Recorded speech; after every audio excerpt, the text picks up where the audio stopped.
Hey beautiful people, it's me, Shatiya La D, and I have an awesome message for you. It is called Put Them Out. That's right, 3 words. Put them out. And you may be asking, Shatiya, who's them? Them are those negative people with their negative words, those negative thoughts that travel through your mind, those doubters, those naysayers, aka haters. We are putting them out today. So if you're ready to put them out, let's get straight into it. There was this guy whose daughter was dead, but he knew a healer. Follow me where I'm going. There was this guy whose daughter was dead, but he knew a healer. The same way, for example, if your hair is messed up and it's crazy, like, oh my God, I got my hair, but you know a beautician. So it don't matter how it looks like because you know a beautician. So this guy's daughter was dead, but he knew a healer. So he's like, yo, Jesus, my daughter's dead. And Jesus, with his faith and with his swag and with his confidence, he was like, fear not, believe only, she will be made whole. So Jesus walked with this guy to his house. And when they get to the house, there's a whole bunch of people in their house where the daughter is. And Jesus looked at the daughter and said, she ain't dead, she's asleep. Because according to Jesus, it don't matter what it looks like. According to Jesus, everything that you see is subject to change. According to Jesus, everything that you see is temporary. Listen where I'm going. Every situation you find yourself in is temporary. Every situation you find yourself in is temporary. It's subject to change. It's an expiration date. So Jesus, the man of God that he is, the faith that he has, it don't matter what it looks like because he has faith and knowing who he's connected with. So he said, she ain't dead, she's asleep.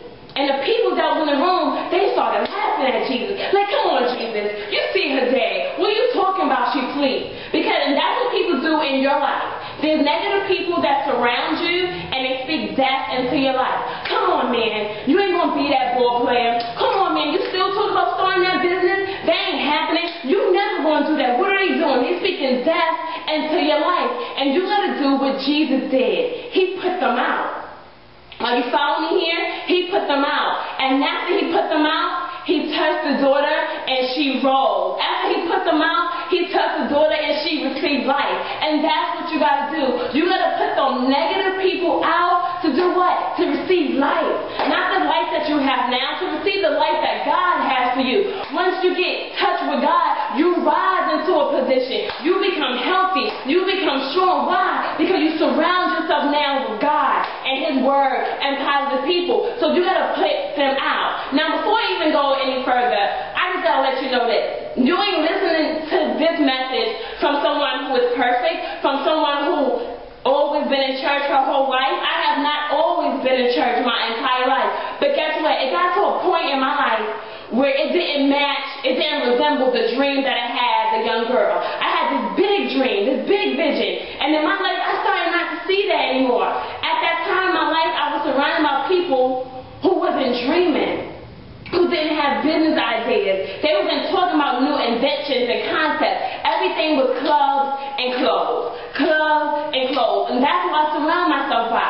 Clubs and clothes. And after you've been in 10 clubs, 50 clubs, 100 clubs, it's the same thing all the time. And I wanted to surround myself with better people, positive people, and I got connected with God. I can't even explain to you how it happened. I just know that in the end of 2007, I said, I need God in my life. Something ain't looking right. My life ain't resembling the way that it's supposed to be, the way that I saw as a young kid. And I'm letting you know that it matters who you surround yourself with. It matters who you surround yourself with because they affect you. Whether you believe it or not, they influence you, they shape you, they mold you, and you start taking on their habits.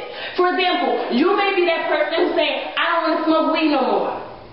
So you made that decision Wednesday, but you did good Wednesday, you did good Thursday, but what happened? The weekend is here now, it's Friday, and your homeboy's like, yo, come to my house, we're going to watch a basketball game, Orlando's playing Celtics. So you're like, okay, I'm going to go to your house. So you go over to the house, and what happened? Your homeboy pulls out a bag of smoke. Instead of getting up, you still sit there watching the game. Now what happened? Now he's rolling up the blunt. What happened? You still sitting there watching the game. What? But now he lighted up. So now you're smelling the smoke. Now you engage in smoke. What happened? You smoke.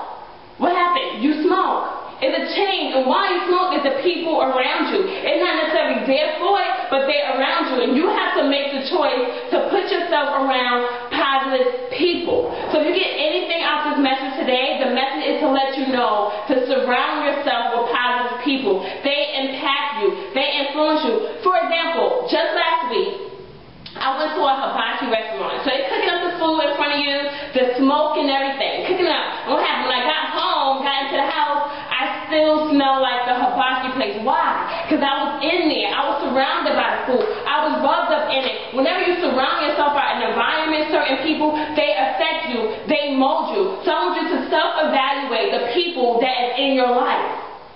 Evaluate, what are they doing? What are they talking about? You got to separate yourself. You got to put them out. And I want you to know, just because you separate yourself from people does not mean that you do not love them. Let me make that very clear. Just because you separate yourself from people, it does not mean that you love them. It just means that you want to get better. You want to get better. I got to the point in my life where I just wanted better. It was not because I didn't love them. The people who I don't hang out with now, I still love them. I'm just getting myself better. Why? Because I got to get myself better, so then once I'm better, I can drive somebody else and they can get better. I can't get you better if I'm not better. And at the end of the day, it's my life. If my life becomes a failure, I can't blame my friend. I can't blame my cousin. I can only blame myself. So you got to line yourself up. Get positioned with God. Get positioned with God. And I'm telling you, once you get positioned with God, stuff will start lining up. Everything that you ever wanted to do, it will just start happening. Why? Because you line yourself up with the Father for stuff to happen. Don't be around people that are blocking your blessings. No matter how much you love them, you got to say, okay, now